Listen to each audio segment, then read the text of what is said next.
नमस्कार, आपण पाहता हिरकणी न्यूज. हिरकणी न्यूज प्रत्येक क्षण ताज्या घडामोडी आणि महत्त्वाच्या प्रत्येक बातमीसाठी नेहमी तत्पर. जमिनीचा वाद विकोपाला. पोटच्या भावानेच वहिनीवर केला धारदार शस्त्राने हल्ला. वाई हादरली. जमिनीच्या वादातून वहिनीवर धारदार शस्त्राने हल्ला करून तिचा खून केल्याची धक्कादायक घटना नागेवाडी तालुका वाई येथे घडली. आरोपी दिरास वाई पोलिसांनी ताब्यात घेतला आहे.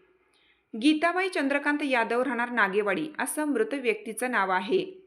पती चंद्रकांत विठ्ठल यादव, वय 50, राहणार नागेवाडी, यांनी वाई पोलीस ठाण्यात दिलेल्या फिर्यादीत मोठा भाऊ भिकू विठ्ठल यादव, वय 55, राहणार नागेवाडी, यांनी माझी पत्नी गीताबाई चंद्रकांत यादव हिचा खून केल्याचे म्हटले आहे.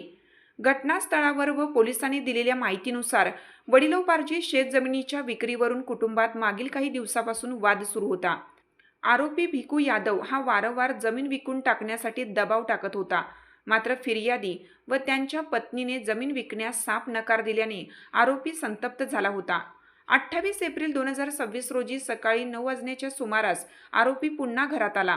त्यावेळी फिर्यादी शेतीच्या कामासाठी बाहेर पडत असताना त्यांना पत्नीच्या ओरडण्याचा आवाज आला. त्यांनी शेजाऱ्यांसह घरात धाव घेतली असता गीताबाई या रक्ताच्या थारोळ्यात पडलेल्या दिसल्या. आरोपी भिकू यादव हा धारदार शस्त्राने त्यांच्यावर वार करत असल्याचे प्रत्यक्षदर्शींनी पाहिले. उपस्थितांना पाहताच आरोपी घटनास्थळावरून फरार झाला. घटनास्थळी गीताबाई यांच्या शरीरावर गंभीर जखमा आढळून आल्या असून त्यांचा उपचारापूर्वी मृत्यू झाल्याचे स्पष्ट झालं. या प्रकरणी गावचे पोलीस पाटील दीपक बनसोडे यांना माहिती देण्यात आली असून वाई पोलिसांनी गुन्हा दाखल करून आरोपीस पोलिसांनी ताब्यात घेतला आहे. खुनाच्या गुन्ह्याअंतर्गत त्याच्यावर कारवाई करण्यात आली आहे. आरोपी हा गुन्हेगारी प्रवृत्तीचा असून या घटनेमुळे वाई तालुक्यात भीतीचे वातावरण निर्माण झालं असून नातेवाईकांकडून आरोपीवर कठोर कारवाईची मागणी करण्यात येत आहे.